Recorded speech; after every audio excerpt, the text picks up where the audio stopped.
어느 부대에 한 소위가 전속을 왔습니다. 여러분 아시지만 누구든지 어느 곳에 처음 부임을 하게 되면 상관이 아랫사람한테 만만하게 보이지 않으려고 깐깐하게 대하는 경우가 많이 있습니다. 이 소위도 마찬가지였어요. 어느 날 부대 안을 이렇게 거닐고 있는데 운동장 한가운데서 사병 하나가 지나가는데 자기에게 경례를 안 하는 거예요. 걸렸어요. 불러가지고 이제 벌을 주는 거죠. 그래가지고 벌칙이 뭐였냐면 너 지금 이 자리에 서가지고 경례를 1000번 해 였어요. 그러니까 충성 이렇게 하라는 거예요. 꼬이지만 뭐 어쩔 수 없죠. 상관이 명령을 하니까. 그러니까 충성 이렇게 하고 있는데 이 장교의 또 직속 상관이 이렇게 지나가다 보니까 별 희한한 장면이 벌어지고 있거든요. 한가운데서 이상한 일이 벌어지고 있는 거예요. 이게 뭐냐 그랬더니 경례를 안 해가지고 내가 1000번 경례를 하라고 시켰다고. 그랬더니 그 상관이 또 씩 웃더니 이렇게 얘기하더래요. 소위 기관의 조치는 아주 정당하네. 하지만 명심하게 복무 규정에 따르면 기관도 경례를 받을 때마다 답례를 해야 되네 라고 얘기를 하더래요. 그러니까 충성 그러면 또 쉬어, 충성 쉬어, 서로 이렇게 1000번씩 해야 된다라는 거예요. 제가 이 얘기를 들으면서요, 내심 내 마음속에 드는 생각이 우리의 기도가 이러면 얼마나 좋을까 라는 생각이었었어요. 우리가 하나님 앞에 나와가지고 기도할 때마다 마치 상관에게 충성 그러면 쉬어 그러듯이 바로바로 그 즉시 하나님께서 응답하시는 기도의 생활, 그런 신앙생활이라면 얼마나 신나겠어요. 너무 재밌지 않을까 그런 생각이 들었어요. 어느 목사님이 우리의 믿음에 대해서 이렇게 얘기하는 것을 들은 적이 있어요. 세상에는 가시권, 가청권이라는 말이 있대요. 가시권, visibility range. 그러니까 볼 수 있는 범위예요. 정상적인 시각을 가진 사람이면 볼 수 있는 렌지, 범위가 가시권이에요. 여러분 아시지만 너무 멀어도 안 보이고 너무 가까워도 안 보여요. 50이 넘다 보니까 죄송한 얘기인데 이제는 먼 게 잘 보여요. 그죠? 가까운 게 안 보이고. 어느 순간 제가 깜짝 놀랐어요. 안경을 벗어도 운전을 할 수 있는 거예요. 먼 거리가 보이기 시작해가지고. 가시권이라는 게 있습니다. 가청권이라는 게 또 있어요. 히어링 렌지입니다. 히어링 렌즈예요. 들을 수 있는 범위예요. 정상적인 청각을 가진 사람이 귀로 들을 수 있는 범위예요. 이건 또 너무 커도 안 들린다는 거 아세요? 작은 소리만 안 들리는 거 아니에요. 너무 커도 안 들려요. 예를 들어서 지구가 돌아가는 소리 여러분 들으세요? 이게 엄청나게 큰 소리예요. 안 들립니다. 반면에 데시벨이 낮은 너무 작은 소리, 너무 작은 소리는 또 안 들려요. 잘 아시지만 나이가 들수록 잘 안 들립니다. 여러분 한국에는요, 모든 학생들이 다 셀폰 하나씩 갖고 있잖아요. 그래서 별일이 다 벌어져요. 학교에서 학급에요. 선생님이 만약에 수업 중에 벨이 울리면 또 한국에는 크게 또 벌 받잖아요. 그러니까 학생들 사이에서는요, 요 데시벨이 낮은 10대 아이들만 들을 수 있는 데시벨의 소리를 전화벨 소리로 저장해놔요. 그러니까 수업 시간에 굳이 뮤트 안 해놔도 돼요. 선생님이 수업 막 하고 있는데 전화벨 소리가 울리면 40, 50대 선생님은 못 듣는데 애들은 다 이렇게 쳐다봐요. 그런 소리가 있어요. 그래서 제가 또 거짓말하면 안 되잖아요. 설교 때. 그래가지고 인터넷에 이렇게 찾아봤었어요. 찾아봤더니 그런 게 뭐 10대, 20대, 30대가 들을 수 있는 히어링 렌즈가 나와 있더라고요. 그래서 제가 50대부터 이렇게 쭉 했죠. 하다가 10대에 딱 들어서니까 제가 안 들려요. 그러니까 우리 큰아이 앤디가 아빠 이게 정말 안 들려요? 우와! 그런 소리가 있어요. 그런 소리가 있어요. 이 목사님이요, 이거를 빗대어서 가신권이라는 단어를 만들었어요. belief range예요. 들을 수 있는 범위, 그러니까 믿을 수 있는 범위, 정상적인 사람이 이해하고 믿을 수 있는 범위를 가신권이라고 이분이 말을 만들어냈어요. 그러니까 예를 들어서 이런 거예요. 기독교의 경우에 누군가 불치병이 걸렸는데 기도했더니 낫더라. 그럼 우린 믿잖아요. 근데 이 얘기는요, 안 믿는 사람들도 믿잖아요. 믿을 수 있어요. 왜냐하면 꼭 그런 것이 기독교 안에서만, 예수 믿는 사람에게만 일어나는 게 아니기 때문에. 그죠? 샤머니즘을 가진, 토속 신앙을 가진 사람들도 뭐 무당에게 굿했더니 낫더라 뭐 이런 거 믿은, 이게 흔하게 일어나는 일이니까 그게 못 믿을 범위는 아니에요. 빌리프 렌즈 안에 들어가 있는 얘기입니다. 그런데 넌 크리스찬들이 도저히 받아들이기 힘든 가신권 밖의 얘기가 있어요. 그건 하나님이 말씀만으로 천지를 창조했다. 처녀가 잉태했는데 애를 낳았다. 예수님이 바다 위를 걸어갔다. 이런 얘기는 도저히 그들이 못 믿습니다. 암만 얘기를 해도 우리는 그냥 그런가 보다 하는데 그들은 못 믿는 얘기예요. 가신권 밖에 있는 얘기예요. 그런데 성경 안에 아무리 가신권 밖에 있는 얘기들이 가득하더라도요, 만약에 이런 일이 진짜로 일어난다면 모든 사람이 예수를 믿을 수 있을 거예요. 그건 뭐냐면 다른 종교에서는 벌어지지 않는 일인데 교회를 다니는 사람들은, 예수를 믿는 사람들은 이상하게 기도만 하면 반드시 응답이 일어나더라. 다른 데서 100일 기도, 1000일 기도, 뭐 별 기도를 다 해도 안 이루어지는 것이 딱 예수를 믿자마자 예배 때 한 번 딱 기도했는데 그 다음날 이루어지더라. 만약에 이런 일들이 줄기차게 벌어진다면 그 가신권의 렌즈는 훨씬 더 넓어질 거예요. 근데 참으로 안타까운 건 하나님이 일을 그렇게 안 한다는 거잖아요. 대답은 고사하고 하나님의 뜻이 뭔가를 캐치하는 데만 해도 시간이 꽤 걸려요. 그리고 또 어렵게 하나님의 뜻이 뭔가 알 것 같아요. 와, 이거는 맞는 것 같은데 그걸 또 확신하는 데까지도 시간이 꽤 걸려요. 하나님께서는 좀 억울한 게 많을 것 같아요. 응답을 해줘도 잘 안 믿잖아요. 그렇기 때문에 이런저런 생각을 하다 보면 기도는 우리에게 있어서 신앙의 굉장히 중요한 요소이고 활력소인 반면에 기도의 또 다른 얼굴은 기도만큼 우리에게 절망케 하는 요소는 또 없습니다. 오늘 예수님의 비유 세 번째 시간이에요. 그 세 번째 시간으로 살펴볼 주제는 기도예요. 오늘 예수님께서 하신 이 강청함의 비유를 통해서 하나님께서 우리에게 기도를 통하여 주시고자 하는 교훈이 뭔지 세 가지로 말씀을 살펴보겠어요. 기도를 통해서 주시는 교훈 첫 번째, 하나님과의 관계에 대해서 여러분과 먼저 말씀을 나누고 싶어요. 먼저 이 비유의 내용을 살펴보기 전에 예수님께서 이 비유를 왜 하셨는가를 주목할 필요가 있습니다. 오늘 우리가 살펴볼 이 비유는요, 이 본문의 앞을 보면 주기도문하고 연결된 비유예요. 그러니까 이 비유를 하기 전에 앞서 제자들이 예수님에게, 예수님, 우리에게도 기도를 가르쳐 주십시오 라고 말을 해서 예수님이 주기도문을 한 다음에 잘 못 알아먹는 것 같아요. 그래서 그 주기도문을 더 자세히 풀어서 이해하기 쉽게 만든 게 이 비유예요.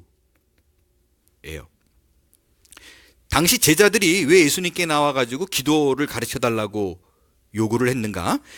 당시 유대인들에게 있어서요, 기도는 종교 생활에 있어서 굉장히 중요한 요식 행위일 뿐만 아니라 기도문을 들으면 이 단체가 추구하는 바를 알 수 있는 정체성입니다. 미션 스테이트먼트 같은 거예요. 사명선언문 같은 거예요. 기도를 딱 들으면 아, 얘네들은 뭐를 추구하는 삶을 사는구나를 알 수 있었어요. 그래서 우리가 그 바리새파, 사두개파, 에세네파, 헤롯당 뭐 이런 분들이, 이런 당들이, 이런 그룹들이 다 자기의 기도문을 갖고 있었을 뿐만 아니라 성경에 보게 되면 침례 요한의 제자들도 요한으로부터 기도문을 배웠음을 우리가 알 수 있습니다. 누가복음 11장 1절에 그런 대목이 나와요. 요한이 자기 제자들에게 기도를 가르친 것 같이 우리에게도 가르쳐 주옵소서라고 해서 주기도문을 가르친 거예요. 그러니까 이제 사람들이 모이기 시작하니까 제자들이 이제 우리도 기도문 하나쯤은 좀 갖고 있어야 되지 않겠어요? 이러고 질문한 거예요. 그래서 예수님이 주기도문을 가르쳐 줍니다. 그런데 주기도문을 가르칠 때 어떤 방법에 대해서 또 얘기한 것이 아니라 첫 문을 열면서 제일 중요한 게 우리에게 있어서 기도는 이거야 라고 입을 딱 연 게 뭐냐면요, 하나님과 우리와 관계가 뭔가를 딱 명확히 짚고 시작을 합니다. 첫 시작이 어떻게 해요? 하늘에 계신 우리 아버지요. 그렇게 시작해요. 그러니까 기도를 할 적에 너희들이 제일 먼저 명심해야 될 거 있어. 그거는 뭐냐? 다른 그 어떤 것보다도 너의 기도를 들으시는 대상이 아버지라는 걸 알고 해야 돼 라는 뜻이에요. 근데 우리들 중에서도 그런 분이 계실 수 있어요. 아버지 그럼 마음이 다 푸근해지고 그런 것이 아니라 아버지 그러면 갑자기 이가 갈리고 분노가 나오고 부들부들 떨리고 뭐 이런 분이 있을 수 있잖아요. 당시에도 왜 안 그러겠어요. 더군다나 그 가부장적인 사회, 지난주에 말씀드린 대로 이런 사회이기 때문에. 그러니까 아버지야 라고 말한 다음에 얘네들한테 더 설명을 해야 되겠다, 그런 무섭고 두렵고 떨리고 순종만 해야 되는 강요하는 아버지가 아니라 다른 측면이 있어 라고 해서 풀어서 얘기한 게 6절에 보면 친구라 그러는 거예요. 내 버치. 그 다음에 11절에는 너희 중에 아버지 된 자로서, 그러니까 캔디데디. 아버지는 아버지인데 그렇게 무섭고 엄한 아버지가 아니라 너네들이 생각하는 것과 달리 따뜻하고 포근하고 나를 위해서 모든 걸 줄 수 있는 그런 아버지야 라는 걸로 시작을 해요. 여러분, 이게 왜 중요한가 하냐면 아까 말씀드린 대로 어떤 단체나 소속된 집단에서 무슨 기도를 하는가, 그 기도의 내용이 그 집단의 가치관이라고 말씀드렸어요. 그러니까 우리가 기도할 때마다, 이 앞에 나올 때마다 여러분 머릿속에 예수님이 가르쳐 준 거는 하나님께서는 천지를 창조하시고 모든 것을 할 수 있는 능하신 분인데 그게 네 아빠야 라는 인식이 굉장히 중요하다라는 거예요. 저는요, 크리스찬의 영성이라든가 뭐 기도에 대해서 세미나를 해 주십시오 라고 부탁이 들어오면 항상 이 부분을 한 섹션을 하고 들어갑니다. 하나님과 우리와의 관계가 어떠한가, 우리와 하나님이 아버지와 자녀 관계라는 거를 놓치고 기도하면 모든 걸 다 놓치는 거예요. 이걸 왜 이렇게 강조하는가? 여러분이 많은 시간을 들여서 기도를 하더라도요, 이거를 놓치고 나면 기도가 자꾸 방법론적으로 접근이 돼요. 그러니까 바로 이런 거예요. 내가 하나님 앞에 나왔구나. 내가 하나님 앞에서 기도할 때 내 기도를 들으시는 분이구나. 오늘도 따뜻한 마음으로 나를 맞이하고 있구나라는 생각 이전에 항상 어떤 생각이 먼저 있느냐? 내가 어떻게 기도해야지만이 하나님께서 내 기도에 응답할까를 생각해요. 얼만큼 열심과 정성과 지성과 치성을 들여야지만이 기도를 들으시는 그 신이 감동을 할까로 접근을 합니다. 예를 들어서요, 우리가 기도에 관해서 쓰는 말 중에 하나가 이거예요. 기도의 명제, 그러면 기도는 하나님과의 뭐다? 대화다 라는 말을 많이 써요. 예, 맞는 말이에요. 그것처럼 또 기도에 대해서 잘 표현된 명제도 없습니다.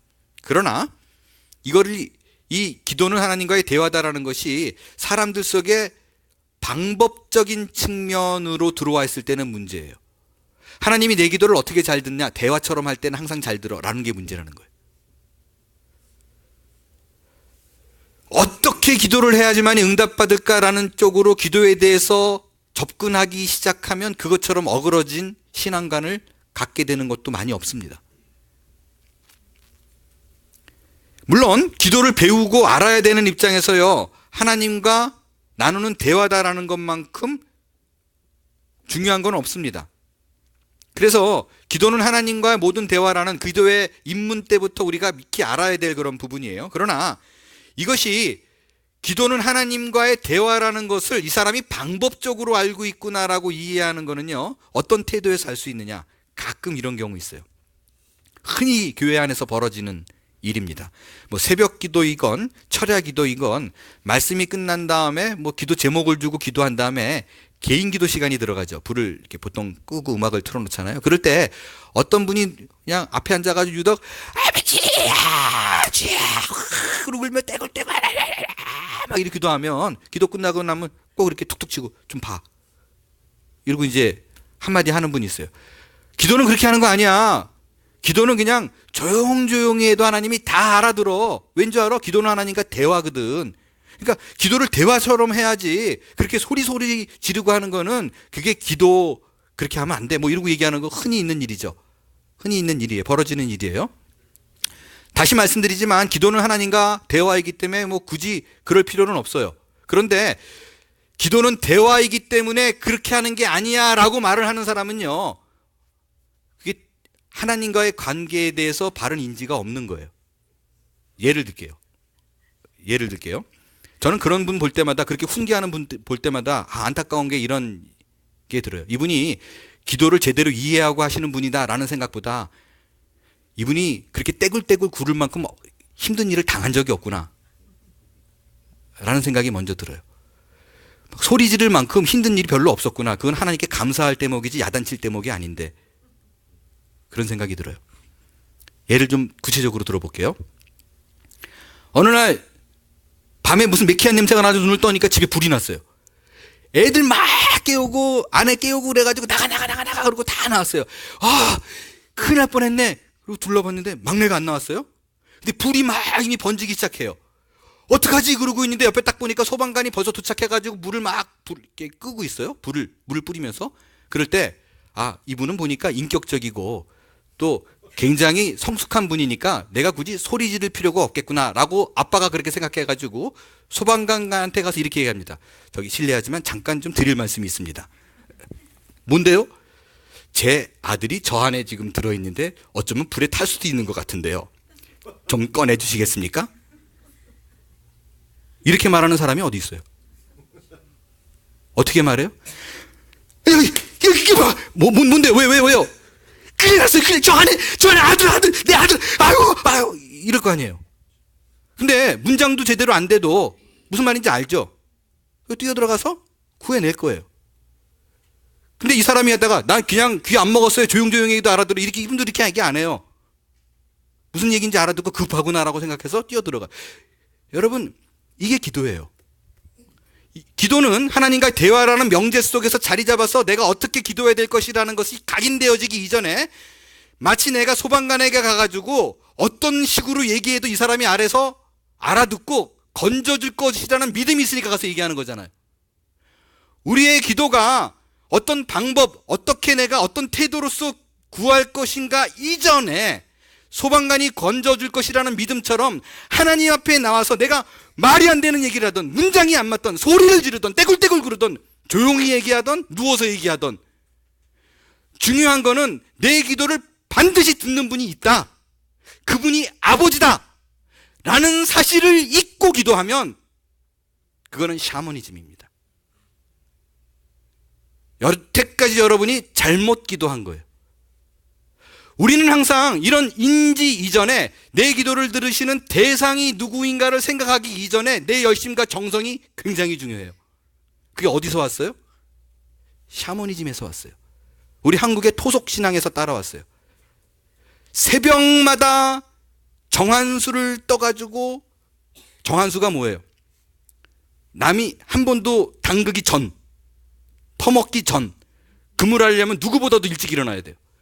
그물을 착 올려서 비나이다. 근데 대상이 누구지도 몰라요. 하여간 내 기도고 내 정성에 누군가가 감동해가지고, 그것이 나무신이든 별신이든 바람신이든 하늘신이든 상관없어요. 거기에 목욕제계 안 하고 뭐 눈곱 끼면 안 되잖아요. 그죠? 여러분,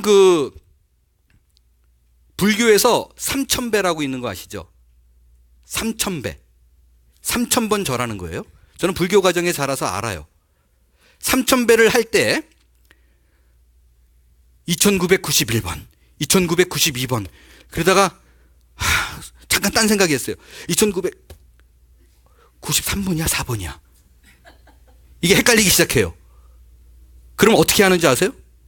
뭐 한 3002번 해볼까? 이렇게 안 돼요. 지성이 잘못 들었어요. 정성이 부족해요. 처음부터요. 왜? 들으시는 대상보다 내가 어떤 태도고 어떤 자세고 내 열심이 훨씬 중요하기 때문에 그래요. 이거를 그대로 갖고 와가지고 어떻게든 간에 내 열심과 정성으로 하나님을 감동시켜야겠다. 왜? 내 소원을 내가 이루어내야 되기 때문에.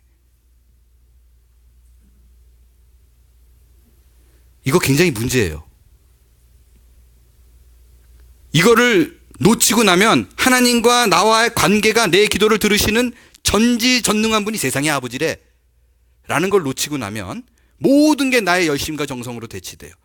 엄청난 공을 들인 후에 꼭 어떤 생각이 들이냐면 나는 내가 오늘 마땅히 할 분량을 해냈어 라는 거예요. 나는 매일 몇 시부터 몇 시까지 6시네 기도할 시간이네. 나는 항상 이 시간에는 15분 하나님과 기도해. 이것처럼 하나님 입장에서 비극은 없어요. 여러분의 자녀가 나는 아빠랑 딱 15분을 정해놓고 반드시 아빠랑 얘기해. 그래서 딴짓하고 있다가도 시간 땅 띠르면 아버지 얘기 좀 해야 되겠는데요. 15분 딱 얘기하고 이제 가야 될. 때로는 그 15분이 안 채워졌어. 근데 아버지가 자고 있는데 깨워가지고 자기 올 소리만 다 얘기하고 땡 치고 가요. 그게 무슨 부자지간이에요. 그게 무슨 대화예요. 이게 항상 나는 하루도 빼놓지 않고 나는 뭐를 했어라는 내 열심으로 모든 것을 대체해버려요. 이게 기도에 대한 가장 본질적인 요소를 놓쳤을 때 나타나는 행동들입니다. 아마 재작년이었던가요? 한국에서 정말 믿기 힘든 의료사고가 일어났어요. 엄청난 이게 유명한 분이었는데 침수를 하는 분이에요. 유방암 환자에게 침을 놨는데 셔크로 죽었어요. 15cm가 되는 길이의 침을 놨는데 죽었어요. 뭐 의료사고는 흔히 일어나는 일이잖아요. 근데 이게 왜 충격적이었는가? 일단 그 사람이 무면허 한의사였었어요. 그리고 듣도 보도 못한 아바타 침수를 하는 사람이었어요. 여러분 아바타 침수를 혹시 들어보셨나요? 그게 뭐냐면요. 누군가가 아파가지고 이렇게 의뢰를 해요. 나 어디가 아픈데요. 그러면 그 자리에서 그 사람이 보는 앞에서 이 사람의 인형을 만듭니다. 그리고 거기다가 이 사람의 이름과 생년월일을 딱 붙여놓고 지금부터 돈이 액수가 달라져요. 한 달, 60일, 100일 달라져요. 그 돈을 주면 그 해당하는 만큼 이 사람이 없어도 머리가 아프면 머리에다 계속 하루에 몇 시간씩 침을 놔주는 거예요. 그 아바타, 그 인형에다가. 그리고 몇백만 원을 받아요. 참 일 쉽게 하죠. 근데 신기한 게 또 그걸 믿고 가요. 그래서 왜 추적 몇 분 뭐 이런 거 있잖아요. 그 몰래카메라 이렇게 가방에 넣고 그거 하는 거 봤는데 이 사람 앞에 놓고 인형 이렇게 해놓고 여러 명이 앉아 있는데 이 사람이 막 주문을 외우면서 막 찔러요. 머리를 막 찔러요. 이거 어떤 거 같아요? 했더니 시큰시큰한 거 같은데 또 이래요. 앞에 앉아가지고.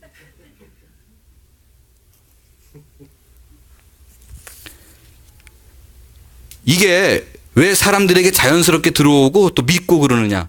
이건 전형적인 샤머니즘의 영향입니다. 이게 여러분 잘 아시지만 옛날에 그 사극 같은 거 보게 되면 왕권 뭐 쟁탈전 있을 때 그 점쟁이에게 부탁하면 그 집으로 이렇게 인형 만들어 놓고 푹 쑤시고 그러면 얼마 있다가 또 죽잖아요. 병 들고. 그런 게 우리 안에 이상하게 자연스럽게 들어와 있어요. 그런 일이 쉽게 생긴다라고 또 믿어요. 그러니까 아바타 침술이 돈 내고 가는 거예요. 이게 바로요. 내 소원을 듣는 대상과는 상관없이 내가 열심을 못 내면 누군가가 열심이라도 그 짓을 해주면 그 열심과 정성에 의해서 하늘이 감동해서 그 일이 이루어진다라는 믿음 때문에 벌어지는 일입니다. 기도도 내가 하나님하고 말하는 순간 내 기도를 들으시는 분이 아버지다. 따뜻한 아버지다. 나를 위해서 십자가에 달려 죽기까지 하시는 그 사랑의 아버지다는 인식조차 없이 와가지고 오늘은 내가 몇 분을 기도해야 되겠다라는 생각으로 이 자리에 시간을 채우고 있다면 여러분이 지금까지 대상과는 상관없이 하나님과는 전혀 상관없이 신앙생활했던 사람들입니다. 기도의 본질을 생각하십시오. 나와서 무릎 꿇을 때마다 하나님 아무런 가치도 없는 사람인데 나를 위해서 죽으신 그 십자가 그걸 묵상하세요. 십자가는 가치 없는 인간을 향해서 희생하신 아버지 사랑의 대표적인 심볼입니다. 만약에 여러분이 여러분의 간절함보다 기도할 때마다 어떤 말이든 들으시는 하나님이 계신다라는 생각만 갖고 이 자리에 앉아 계신다고 하더라도 기도에 대한 많은 오해와 서운함과 절망스러움이 회복되게 될 줄로 믿어요. 이 비유를 통해서 알 수 있는 두 번째 기도의 교훈은 뭔가? 8절을 같이 읽겠습니다. 8절 시작.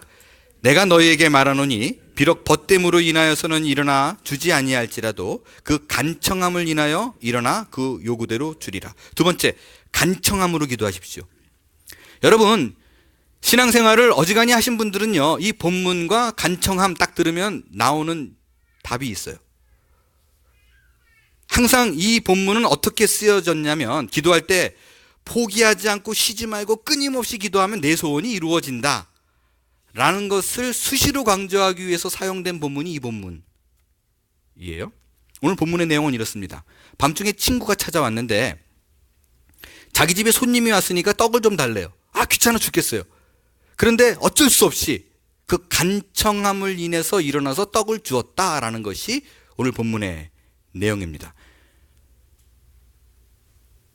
이 본문을 갖고 강청해야 된다, 때를 쓰고 기도해야 된다 라는 게 왜 나왔냐면, 이 간청함이라는 단어를 importunity, 그러니까 끈질기게 지속적으로 말하다라는 것을 해석해서 강청기도라는 단어까지 나왔어요. 그 새벽 기도, 금요 기도 익숙하죠? 강청기도라는 단어도 있어요. 그래서 서점에 가면 강청기도의 비밀 뭐 이렇게 돼가지고 나와 있어요. 이 강청기도 읽을 필요 없어요. 제가 얘기해 줄게요. 그 내용의 전반적인 딱 핵심은 뭐냐면, 무리가 되더라도 지속적으로 끈질기게 하나님 앞에 떼쓰면 하나님이 내 소원 들어준다. 그게 강청기도예요. 이게 발전해서요, 그렇기 때문에 기도도 양을 채워야 된다. 그래야 소원이 이루어진다라는 말까지 나오게 됐어요. 강청기도, 소원이 있으면 금식으로 기도하고 새벽자든 쌓고 철야로 기도하고 울며 부르짖으며 찾고 기도하고, 하여간 목표를 갖고 끈질기게, 이게 기본 모토예요. 제가 여러분에게 질문 하나 드릴게요. 그래도 나름 나는 내가 그래도 기도 생활은 좀 해봤어 라고 생각하시는 분들, 나는 기도 해본 적도 없어 이런 분들 말고요. 기도를 그래도 나름대로 내가 해본 사람이야 라고 생각하시는 분들은 좀 대답을 해줬으면 좋겠어요. 여러분이 솔직히 대답하셔야 돼요. 솔직히. 여러분이 지금까지 살면서 여러 문제가 생겼을 텐데, 어떤 문제가 생겼을지 이게 너무너무 내게 속상하고 중요한 문제라서 이거를 하나님께서 꼭 들어줘야 되겠다는 생각 때문에 이 문제를 갖고 떼쓰고 끈질기게 쉬지 않고 기도한 모든 거는 그 내용 그대로 다 이루어졌나요?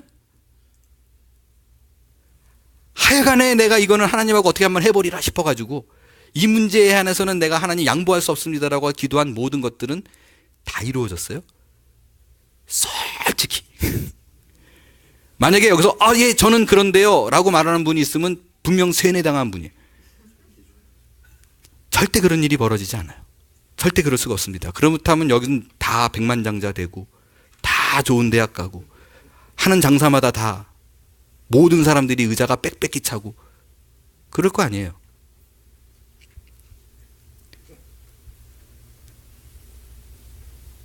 만일 내가 기도했는데 때를 썼는데 안 이루어졌다 그러면 딱 드는 생각이 뭐냐면, 또 누가 와가지고 옆에서 그러죠. 이게 안 이루어지는 이유가 있어. 아직 양이 안 차서 그래. 그런 얘기해요. 쉽게 얘기하면 이런 거예요. 기도에도 크리티컬 템퍼러처가 있다는 거예요. 임계점이 있어요. 그래서 물은 몇 도에 끓어요? 100도에 끓는데 97, 98, 99까지 가면 안 끓어. 야, 네가 기도가 안 이루어진 건 다 왔는데 그 1도, 그 조금만 더 하지. 그 1도 모자, 임계점. 100도가 안 돼서 안 된 거야. 좀만 더 채워. 이런 얘기 혹시 들어보셨나요? 만일 그분의 말대로 기도에도 내 모든 소원마다 정해진 기도의 양이 주어져 있다면, 어떤 기도는 24시간짜리 기도 있고 어떤 기도는 100시간짜리 기도 있고 그런가요? 만약에 어떤 소원이 있는데 하나님께서 보기에 저건 24시간짜리다. 근데 네가 23시간에서 안 된 거야. 1시간 더 채워. 이런 게 있나요? 만약에 24시간 기도라는 게 따로 정해져 있다면 1시간씩 기도하는 사람은 24일 걸리고, 기도의 양을 채우기 위해서 잠도 안 자고 밥도 안 먹고 쉬지 않고 24시간을 기도하면 다음 날이면 이루어지나요? 기도의 임계점이 있고 양을 채워주면 소원이 이루어진다는 것에 대해서 한 번도 의심해 본 적이 없어요? 이상하다고? 여러분, 기도의 양이 정해져 있다라고 말하는 분들은요, 예외 없이 요한계시록 8장에 근거합니다. 요한계시록 8장에 가면 이런 말이 나와요. 천사가 금향로를 기도에 막 담아가지고 하늘에 올라가서 하나님 앞에 쏟아부어요. 그런 내용이 나와요. 그래서 기도의 양이 채워지면 천사가 갖고 올라가가지고, 그래서 기도의 양을 채워야 돼, 이런 얘기를 많이 들었을 거예요. 오늘 여러분들 제 설교를 듣고 요한계시록 8장을 전반적으로 다 읽어보십시오. 정말 하나님께서 양을 중요하게 생각해서 그 본문을 쓰라고 하셨는지. 요한계시록 8장 3절 4절 보겠습니다. 함께 읽겠어요. 시작. 또 다른 천사가 와서 제단 곁에 서서 금향로를 가지고 많은 양을 받았으니 이는 모든 성도의 기도와 합하여 보좌 앞 금제단에 드리고자 함이라. 향연이 성도의 기도와 함께 천사의 손으로부터 하나님 앞으로 올라가는지라. 여기서 보게 되면요, 여러분, 하나님께서 이 기도를 가르쳐 줄 때 양을 채우라는 뜻으로 얘기한 거 분명히 아니에요. 뭐 때문에 그래요? 합하여가 중요해요. 연합의 강조점을 두기 위해서 이 본문을 우리에게 허락하신 거예요. 그러니까 혼자 하지 말고 기도를 한 문제를 놓고 여러 같이, 우리 한 몸이다, 원바디, 여러 사람이 함께 기도할 적에 그것을 하나님께서 아름답게 보신다라는 것을 강조하기 위한 본문이지 양을 채우기 위한 본문이 아니라는 것입니다. 이게 개인의 기도의 양을 강조하게 써 있는 본문이 아니에요. 보통 또 이 본문 말고요, 기도의 양을 강조하시는 분이 주장하는 것 중에 하나가, 다니엘이 며칠 기도했어요? 21일. 그래서 21일 다니엘 작전 기도 뭐 이런 거 생기는 거잖아요. 21일을 채워야 돼, 어떻게든. 그리고 엘리야가 비를 내리기 위해서 몇 번 기도해요? 7번 기도해요. 6번 기도할 적에는 아무런 일이 일어나지 않는데, 그러니까 이때 포기하면 안 돼. 7번을 기도해야지만이 비가 내려. 그러니까 기도의 양이 있다는 것을 강조하기 위해서 이 설명을 하게 됩니다.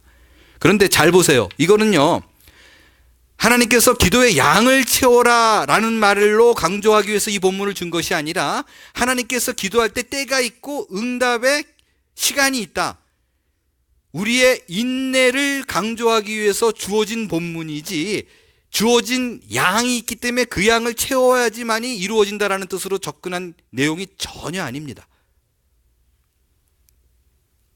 여러분, 우리가 신앙생활하면서 정말 실수하는 게, 기도를 항상 방법적으로 접근하면 무슨 일이 벌어지냐면요, 어느 교회에 그 장소예요.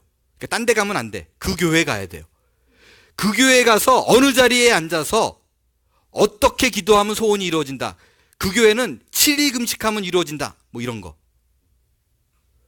이런 게 바로 기도를 관계적인 측면에 내 기도를 들으시는 분이 아버지다라는 생각 잊어버리고, 어떻게 열심과 정성으로 하나님을 감동시킬까에 집중되면 이런 일이 벌어져요.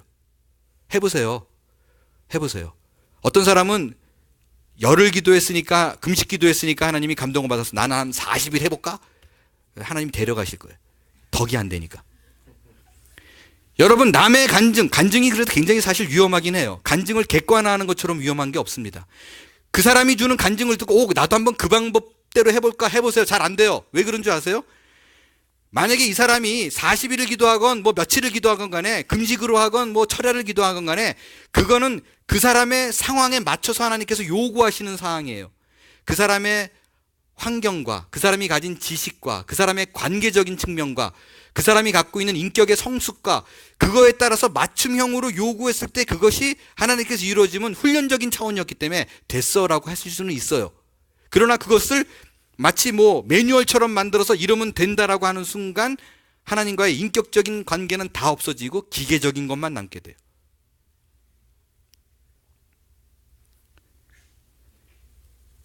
여러분, 입장 바꿔놓고 하나님께서 만약에 이렇게 믿으면 얼마나 힘들겠어요.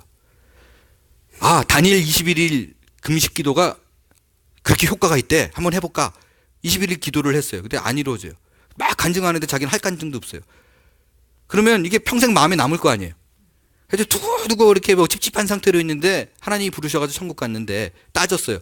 하나님, 다른 사람 21일 다니엘 기도 다 들어주는데 나는 왜 안 들어줘요? 의심도 안 하고 그냥 기도했는데 왜 안 들어줘요? 그랬더니 하나님이, 야, 그때는 다니엘 기도 21일이 유행이었어. 그러니까 그거는 말고 며칠 더 기도한 사람은 내가 해줬어. 24일 하지 그랬어 너. 그 하나님 믿을만 해요? 아버지라고 부를만 해요? 이게 다 하나님이 뭔지 모르기 때문에 나오는 거예요. 하나님은 내 필요를 먼저 채워주고 싶어 하시는 분이에요. 오죽했으면 먼저 그의 나라와 의를 구하라. 너의 필요는 다 채워. 공중 나는 새를 봐라. 왜 있어요? 공중에 나는 새를 보면 거기에 하나님은 뭐 어디에 땅굴을 팔아 뭐 이렇게 새 배에 써 있나요? 생각 좀 해라. 생각 좀 제발. 하나님이 누군가를 생각 좀 해. 새 보고 백합보 보면 어떻게든 너희를 먹이고 키우려는 하나님인 게 안 보이니? 이거예요, 이거.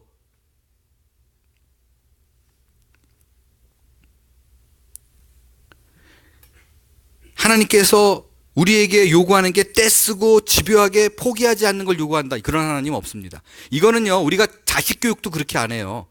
우리가 애한테 엄마 나 밥 줘. 나는 한 번은 말 안 들어. 두 번, 엄마 밥 뗄래니까? 안 줘. 세 번째, 엄마 밥을 좀 주세요. 울어야 나는 해줘. 엄마예요, 아버지예요, 그게? 애도 교육 그렇게 하면 안 돼요. 신앙교육을 하나님은 떼써야만 들어준다. 이것처럼 잘못되는 건 없어요. 하나님은 양을 채워야 된다. 근데 그럼에도 불구하고요, 오늘 본문은 뭐를 가리켜요? 강청함을 가리키고 있죠. 말이 안 되는데. 그건 떼쓰라는 거 아니에요. 왜 가리키고 있을까요? 이거는요, 완벽하게 본문을 잘못 해석해서 그래요. 이 강청이라는 단어 때문에 사람들이 떼써야 되는구나, 그냥 무조건 매달려야 되는구나 라고 생각하는데, 이 강청이라는 단어를 제가 찾아봤어요. 헬라어로 아나이데이아예요. 아나이데이아라는 단어에 떼쓴다, 끈질기게 요구한다라는 의미는 전혀 없는 거 아세요? 하나도 없어요. 오히려 뻔뻔스럽다, 염치 없다, 쉐임리스하다라는 뜻이에요. 그 보통 사전 단어는 1단어, 1단어 1번, 2번, 이렇게 3번, 5번까지도요, 떼쓰다, 이런 거 없어요. 존재하지가 않아요. 끈질기게 매달린다라는 뜻과는 전혀 상관없는 단어입니다. 그래서 여러분 그 개역 성경에는 강청이라고 되어 있는데 개역 개정에는 바뀌었어요. 간청으로. 강청은 떼쓰는 거고 간청은 요구하는 거예요. 뻔뻔스럽다, 염치 없다라는 말 이외에 제2의 다른 뜻은 제가 가진 사전에는 없어요. 그러니까 이 말은요, 무슨 뜻이냐? 하나님과의 관계가 나는 주님의 자녀라는 인식이 있는 사람만이 할 수 있는 뻔뻔한 기도라는 뜻이에요. 여러분 오늘 본문을 잘 보세요. 본문을 잘 보면요, 일단 본문에 친구에게 찾아와 가지고 빵을 요구하는 자가 끈질기게 요구했다라는 말 자체가 없어요. 와서 그냥 한 번 얘기했어요. 한 번. 여러 번 얘기는 거 한 것도 아니에요. 떼썼다는 말도 없어요. 포기하지 않고 지속적으로 했다, 눈 씻고 찾아도 그런 거 없어요. 그냥 한 번 얘기했어요. 그런데 그 요구하는 상황을 보면요, 굉장히 뻔뻔스럽습니다. 일단 밤중에 찾아왔잖아요. 그리고 황당한 건 찾아와가지고 우리 애가 굶고 있어, 이것도 아니에요. 자기 집에 친구가 왔대. 손님이 왔다니까. 아니, 자기 집에 온 손님을 왜 남한테 와가지고 밤중에 빵을 달라 그래요. 그리고 밤중에 찾아오면 이 친구가 일어나야 돼요. 자다가 옷 입어야 돼요. 그리고 지금처럼 툭 하면 불이 켜지나요? 부싯돌 찾아가지고 또 이렇게 킥킥킥 해야 돼요. 그거 들고 또 빵을 찾아야 돼요. 찬장 이렇게 뒤져야 돼요. 그거를 요구하고 있어요. 해달라고. 얼마나 뻔뻔스러워. 염치가 없어요.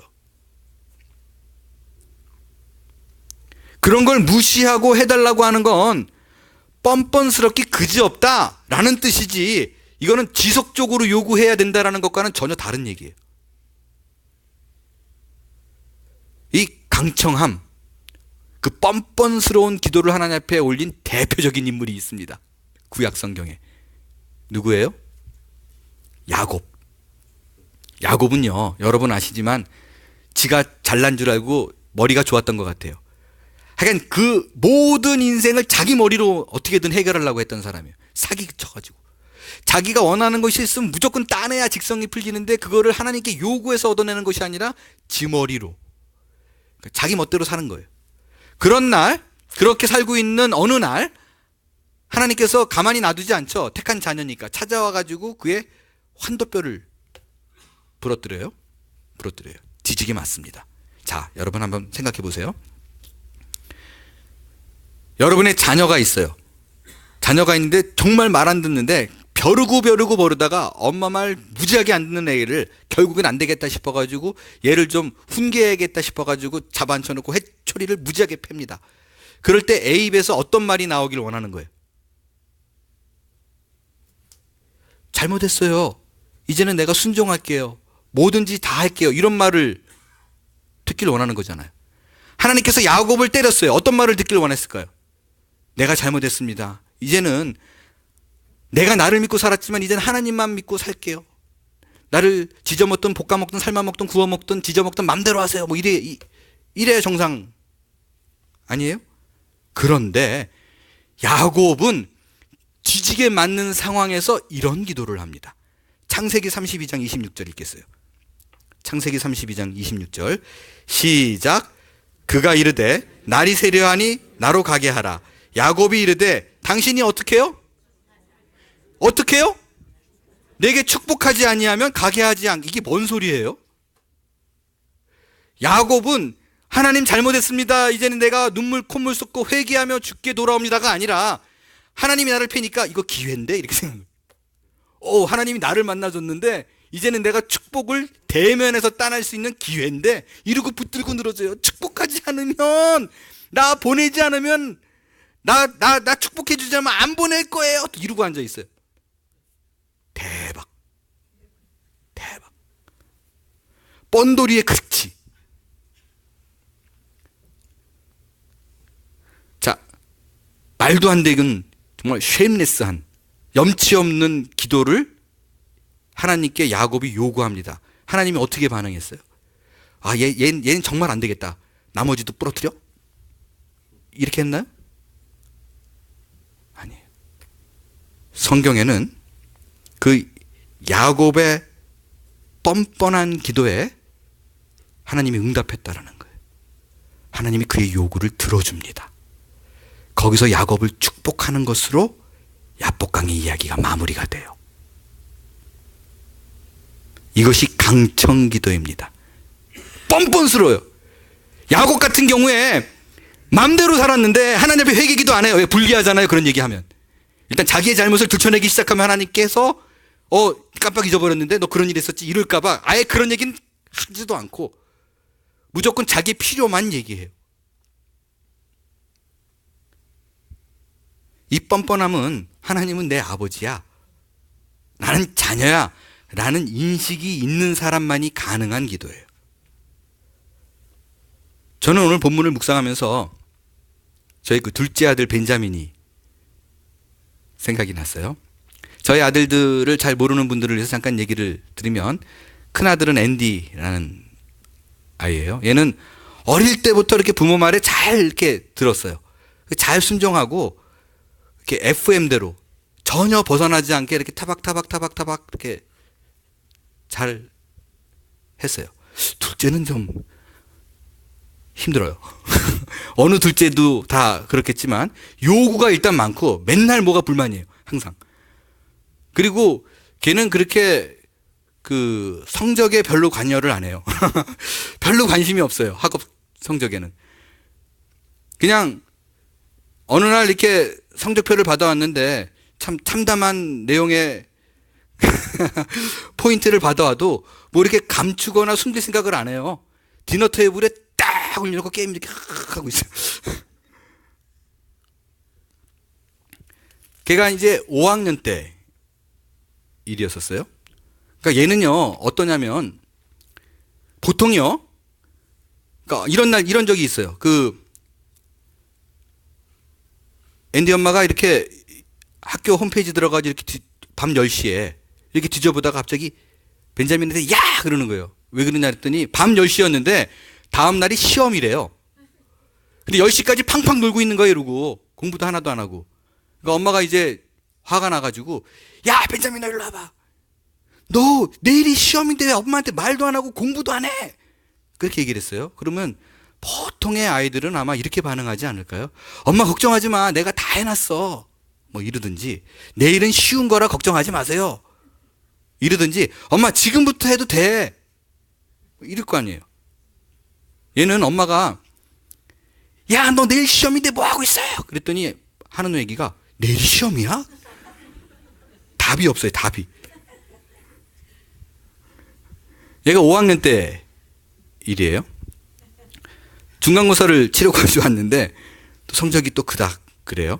근데 저는요, 그 두 아이에게 다 성적이 안 좋았다고 뭐라 그러는 적이 한 번도 없는 것 같아요. 그래서 한 번도 없을 거예요. 제 기억으로는 한 번도 없는데 아마 뭐 거의 제가 얘기한 그런, 일단 별로 제가 그거에 대해서 그렇게 크게 푸시하는 스타일이 아니라, 근데 정말 이렇게 처참한 성적을 이렇게 받아가지고 왔어요. 근데 뭐 이렇게 한 소리 하고 싶지만 그냥 뭐 말았어요. 말고 있는데 게임을 열심히 이렇게 하더라고요. 놔뒀어요. 근데 게임을 막 하다가 뭐가 갑자기 생각났는지, 아빠, 나 그 레고 장난감 사줘. 그래요. 너무 황당한 거예요. 그래서 너 오늘 성경 읽었니? 안 읽었대.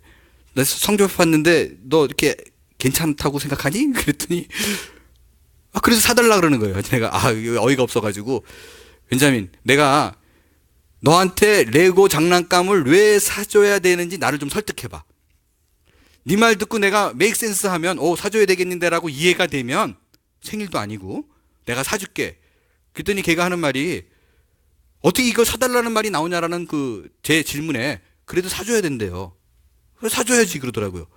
그러니까 왜 사줘야 되냐고. 그랬더니 아빠가 내 아빠잖아. 내가 아빠 아들이잖아. 그럼 내가 누구한테 가서 사달라 그래. 그 얘기 들으니까 또 맞는 말이에요. 걔가 뭐 옆집 아저씨한테 사달라고 그럴 수는 없는 거 아니에요. 내가 네 아빠니까 사달라. 오케이. 그러고 나가지고 타겟에 가가지고 장난감을 사줬어요. 근데요, 참 사람 마음이 이상한 게요, 당연히 사줘야지, 아빠가 내 아빠인데 라고 말하니까 또 기분이 좋아요. 걔 마음에는 뭐가 있어요? 내가 성적을 어떻게 받았던, 공부 대신 게임을 하고 앉아있는 사람이건 상관없이 우리 아빠는 내가 사달라 그러면 사줄 수 있는 분이야. 그런 인격을 가진 분이야라고 믿는 거 아니에요. 얼마나 고마워요. 사주면서 고맙다 그랬어요. 여러분, 하나님께서 우리에게 요구하는 수준의 기도는 바로 이런 거예요. 기도란 하나님 앞에서 내가 무언가를 요구할 만한 당당한 자격을 갖췄기 때문에, 일을 해놨기 때문에 요구하는 것이 아니라, 내가 하나님 앞에 기도할 수 있는 자격은 단 하나, 자녀잖아요. 아들이잖아요. 딸이잖아요. 그 이상 뭐가 더 필요해요? 이거 하나면 끝이에요. 그 관계가 주는 축복, 이게 훨씬 더 중요한 거예요. 이거를 놓치면 꼭 뭐를 해서 내가 기도할 수 있다고 생각해요.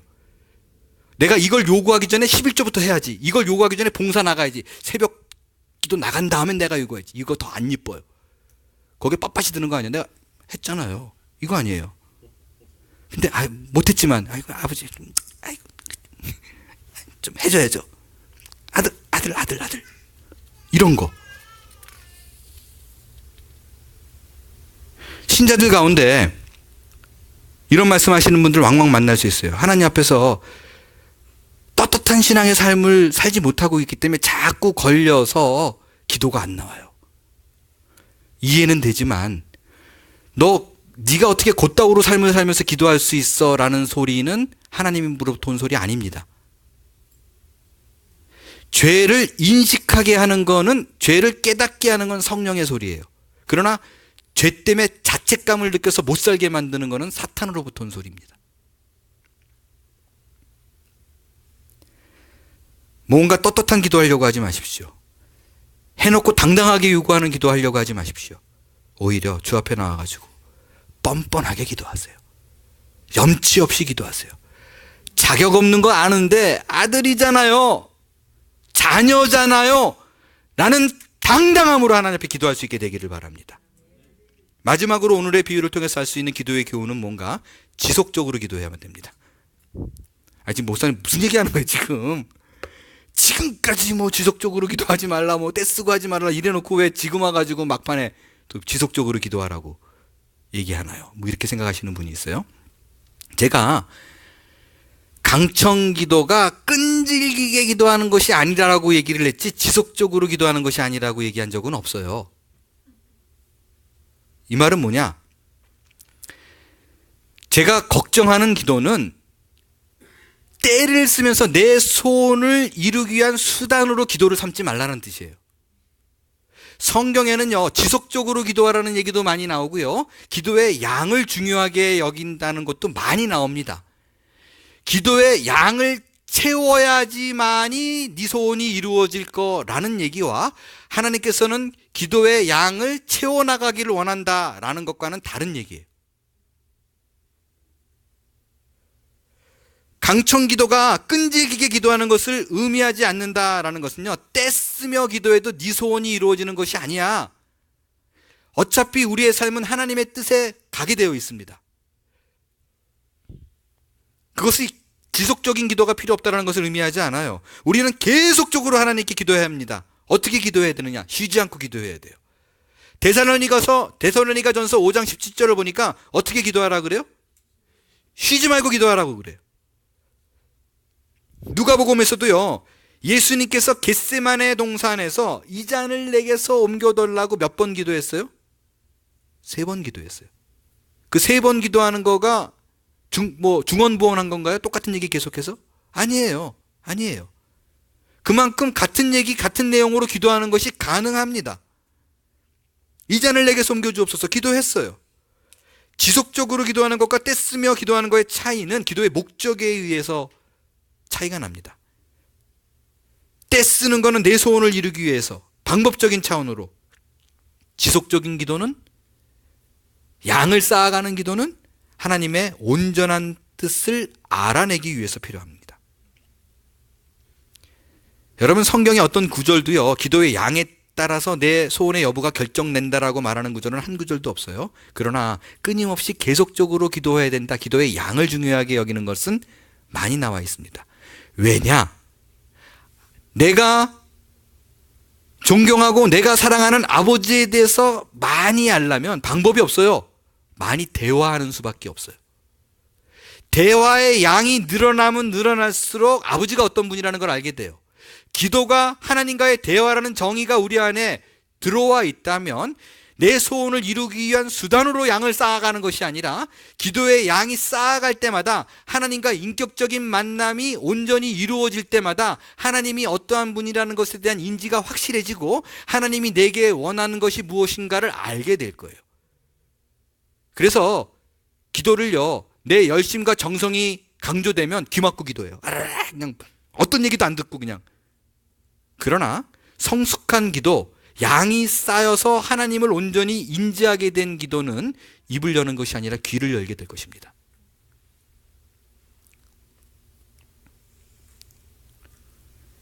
하나님의 은혜 가운데 충만히 거할 수 있는 것이 기도의 양이기 때문에 그것이 절대적으로 중요해요. 지금 읽은 9절 10절 말씀 역시 지속적으로 계속 꾸준히 기도할 것을 강조한 말씀이에요. 우리 한번 같이 읽을게요. 큰 소리로 읽어주세요. 9절 10절 시작. 내가 또 너희에게 이르노니 구하라 그러면 너희에게 주실 것이요, 찾으라 그러면 찾아낼 것이요, 문을 두드리라 그러면 너희에게 열릴 것이니 구하는 이마다 받을 것이요, 찾는 이가 찾아낼 것이요, 두드리는 이에게 열릴 것이니라. 이 말씀 뭐를 의미하고 있어요? 우리가 지속적으로 구하고 찾고 두드리는 것이 얼마나 신앙적으로 중요한 것인가를 강조하고 있어요. 그러니까 구하면 받고 찾으면 찾고 두드리면 어떻게 된다? 열린다는 거예요. 그런데 여러분, 정말 이 본문에서 중요한 거는요, 그러니까 구하라, 찾으라, 두드리라는 것에 있지 않아요. 구하고 찾고 두드렸더니 어떤 일이 벌어지는가가 중요해요.